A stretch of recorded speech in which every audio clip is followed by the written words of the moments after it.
Channel ഇനിയും subscribe ചെയ്തില്ലെങ്കിൽ ഇപ്പോൾ തന്നെ സബ്സ്ക്രൈബ് ചെയ്ത് ബെൽ ബട്ടൺ അമർത്തൂ.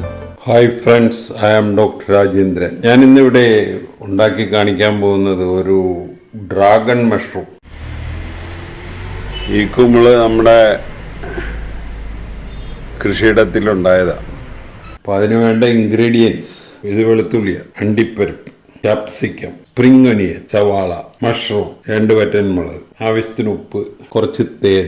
ഇത് 3 സോസും കൂടെ നമ്മൾ മിക്സ് ചെയ്തെടുത്തിരിക്കുകയാണ്. Tomato sauce, soya sauce, red chilli sauce. ഇതൊരു പേസ്റ്റ് ഉണ്ടാക്കാനുള്ളതാണ്. മൈദ, കോൺഫ്ലവർ, കുരുമുളക് പൊടി. അപ്പോൾ ആദ്യം ഇതൊരു പേസ്റ്റ് ഉണ്ടാക്കിയെടുത്തിട്ട് ഈ മഷ്റൂം അതിൽ ആ പേസ്റ്റിലിട്ടിട്ട് എല്ലായിടത്തും ഒരു കോട്ടിങ് കിട്ടിക്കഴിഞ്ഞാൽ അത് എണ്ണയിൽ വറുത്തെടുക്കണം. അപ്പോൾ നമുക്ക് ആദ്യം പേസ്റ്റ് ഉണ്ടാക്കാം. പേസ്റ്റ് ഉണ്ടാക്കാനായിട്ട് നമ്മൾ 2 തരം പൊടികൾ എന്ന് പറഞ്ഞാൽ മൈദ, കോൺഫ്ലവർ, പിന്നെ കുരുമുളക് പൊടി, ഇച്ചിരി ഉപ്പ്, വെള്ളം ചേർത്ത് പേസ്റ്റ് ഉണ്ടാക്കിയെടുക്കും. അപ്പോൾ പേസ്റ്റ് ഉണ്ടാക്കിയെടുത്തിട്ടുണ്ട്. ഇനി ഇതിലോട്ട് കുമിളിടണം. കുമിളിൽ ഒരു കോട്ടിങ് കിട്ടിക്കഴിയുമ്പോൾ നമുക്ക് എണ്ണയിലിട്ടത് വറുക്കാം. അപ്പോൾ ഒരു കടായി അടുപ്പത്ത് വെച്ച് എണ്ണ ഒഴിച്ച് വെച്ചിരിക്കും. എണ്ണ ചൂടായി കഴിഞ്ഞാൽ നമുക്ക് വറുക്കാം.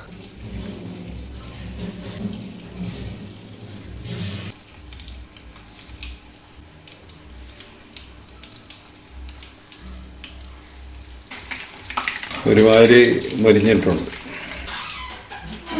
ഇത് പോരാറായി. ഇനി ബാക്കിയുള്ളതും കൂടെ ഇതുപോലെ വറുത്തെടുക്കുക. 2ാമത്തെ സെക്ഷനും ഇതുപോലെ വറുത്തെടുക്കുക. 2ാമത്തെ സെക്ഷനും വറുത്ത് കഴിഞ്ഞു.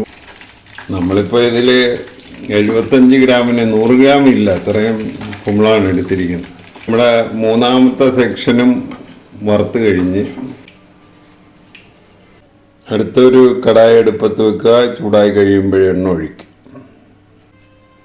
ആദ്യമായിട്ട് വെളുത്തുള്ളി, അണ്ടിപ്പരിപ്പ്. അപ്പോൾ നമ്മളിത് വറുത്തപ്പോൾ കുറച്ച് ഉപ്പിട്ടിട്ടുണ്ട്. ഇനി ബാക്കി ഉപ്പിടുന്ന കാര്യങ്ങൾ നമ്മൾ സോസൊക്കെ ഒഴിച്ച് കഴിഞ്ഞിട്ട്, സോസിൽ ഉപ്പുള്ളതാണ്. അപ്പോൾ സോസ് ഉള്ളതുകൊണ്ട്, സോസ് ഒഴിക്കുന്നതുകൊണ്ട് അത് കഴിഞ്ഞിട്ട് നമ്മൾ ഉപ്പിട്ടാണ്. അണ്ടിപ്പരിപ്പൊക്കെ ഒരുമാതിരി ലൈറ്റ് ബ്രൗൺ കളറായിട്ടുണ്ട്. ഇനി നമ്മൾ അടുത്ത ഇൻഗ്രീഡിയൻസ് ഇടുക. 2 വറ്റൻമുളക് പൊടിച്ചിടുക. ഇതിലോട്ട് സവാള ഇടുക. സവാള,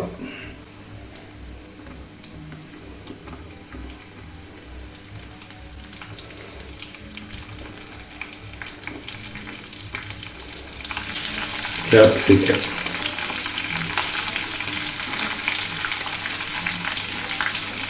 ഇതെല്ലാം ഒരുന്ന് ഹാഫ് കുക്കാകാനേ പാടുള്ളൂ. സോസ്, ഇത് 3 സോസും കൂടെ ചേർത്ത് വെച്ചിരിക്കുക. 3 സോസ് എന്ന് പറഞ്ഞാൽ red chilli sauce, tomato sauce, soya sauce.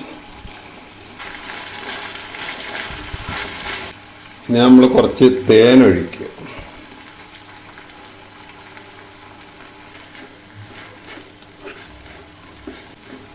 കുറച്ച് വെള്ളം ഒഴിക്കുക.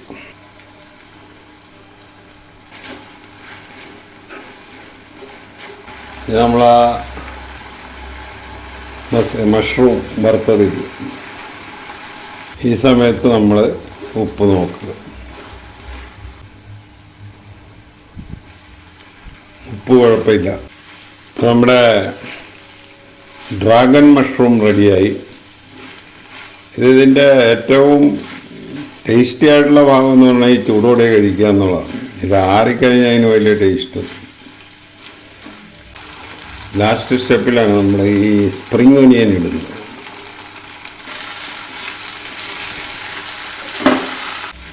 അപ്പോൾ ഈ റെസിപ്പി അനുസരിച്ചൊന്ന് ഉണ്ടാക്കി നോക്കുക. ഉണ്ടാക്കി നോക്കിയിട്ട് ഇഷ്ടപ്പെട്ടുവെങ്കിൽ ഞങ്ങളുടെ ചാനൽ സബ്സ്ക്രൈബ് ചെയ്യുക.